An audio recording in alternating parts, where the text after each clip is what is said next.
Bueno, seguimos con anatomía palpatoria. En esta ocasión vamos a seguir con la rodilla y el muslo. Empezaremos con la articulación de la rodilla y viendo en concreto la rótula. En la zona superior podemos ver un borde que será la base de la rótula, ¿vale? Es este borde de aquí superior. Luego tendrá un borde interno, por aquí, y un borde externo, más lateral.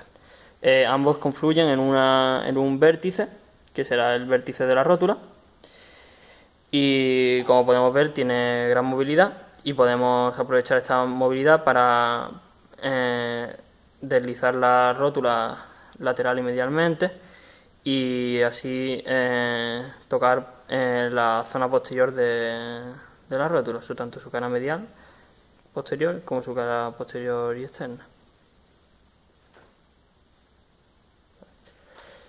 Continuamos con la tibia. Tenemos fácilmente identificable la tuberosidad anterior de la tibia, y si le pedimos al paciente una flexión de rodilla, podemos valorar las mesetas tibiales.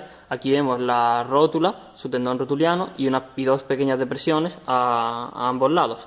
Podemos meter ambos dedos y notar las mesetas tibiales. No podemos tampoco tocar gran cosa, pero podemos intuirlas.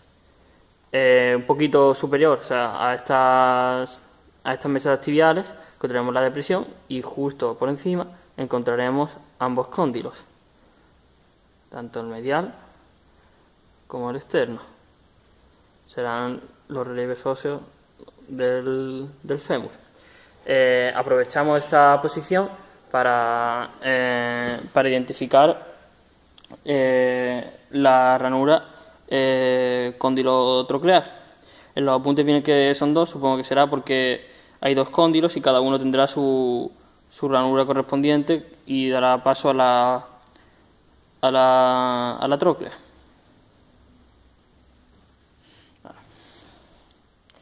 Bueno, continuamos con otro relieve óseo. En esta ocasión será la cabeza del peroné. La verdad que no tengo muchas indicaciones que dar, pero es bastante fácil identificar la cabeza del peroné. Es un saliente óseo externo, pero bastante cercano al tendón rotuliano. Justo debajo de la cabeza del peroné podemos notar un estrechamiento que será el cuello del peroné. En su zona medial, en la zona medial de la pierna, del mismo inferior, por encima de la rodilla, buscaremos primero el cóndilo, y justo por encima, realmente es en el propio cóndilo, en su zona superior, podemos palpar una pequeña protuberancia, un pequeño relieve, que será el tubérculo del gran aproximador. Aquí será donde se inserte la porción recta del gran aproximador. Además, si aprieto, el paciente notará pequeñas molestias porque es una inserción tendinosa. Bueno, continuamos con las inserciones tendinosas de los músculos, y podemos ver en la cara externa el único isquiosural, que será el bíceps femoral. Podemos ver este tendón, le podemos pedir al paciente una flexión de rodilla y podemos ver cómo se marca claramente el tendón del músculo. Podemos palparlo perfectamente y seguir, le pedimos que relaje y podemos incluso seguir su recorrido del músculo. Luego, por su cara medial, esta será bastante más compleja. Le pedimos una pequeña flexión, lo resistimos y notamos que lo más externo, por así decirlo, será más profundo desde este punto de vista, será el tendón del semitendinoso. Es claramente identificable, este de aquí.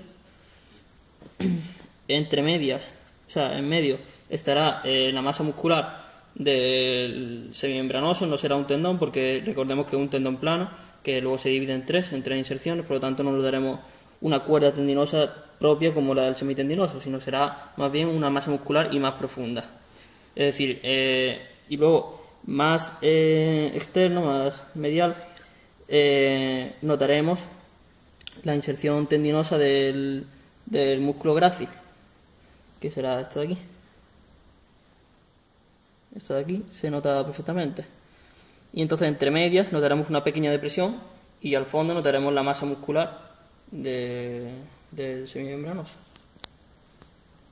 En la región del muslo encontramos los 3 vastos principales del cuádriceps, y si le pedimos una hiperextensión de rodilla al sujeto, pues notaremos claramente aquí, en Andrés se nota bastante bien, el vasto externo, un recto anterior, que si os fijáis un poco más superior, porque aquí esto será esto ya será zona tendinosa, y más medial el vasto medial. El vasto medial lleva un poco más inferior que el externo. Bueno, por la cara externa está el músculo tensor de la fascia lata, que con un tendón plano se inserta mediante la cintilla iliotibial en la tibia, y normalmente en deportistas fácilmente identificable porque es una zona bastante tensa. Por la cara externa tenemos que intentar notar una cuerda tendinosa. No es muy difícil de identificar porque será la única cuerda tendinosa que notemos, a no ser que nos vayamos muy abajo y notemos la del bíceps femoral. Aquí vemos claramente, será algo más o menos así, y notamos claramente cómo va saltando conforme le voy dando con el dedo. Bueno, luego pasando de nuevo a la rodilla, sus ligamentos, recordemos que tiene un colateral interno y un colateral externo. Ambos se tensan en rotación externa de rodilla, pero lo que los diferencia es que uno se tensa al producirse un bóstezo interno y otro un bóstezo externo, o lo que es lo mismo un valgo y un valgo forzado. Para el colateral externo, que es el más fácil de identificar, le pediremos que doble su rodilla sobre la otra y así forzaremos el valgo forzado de la rodilla, además incluso de una rotación externa, y notaremos una cuerda tendinosa en el borde lateral. Recordemos que va desde el epicóndilo a la cabeza del peroné.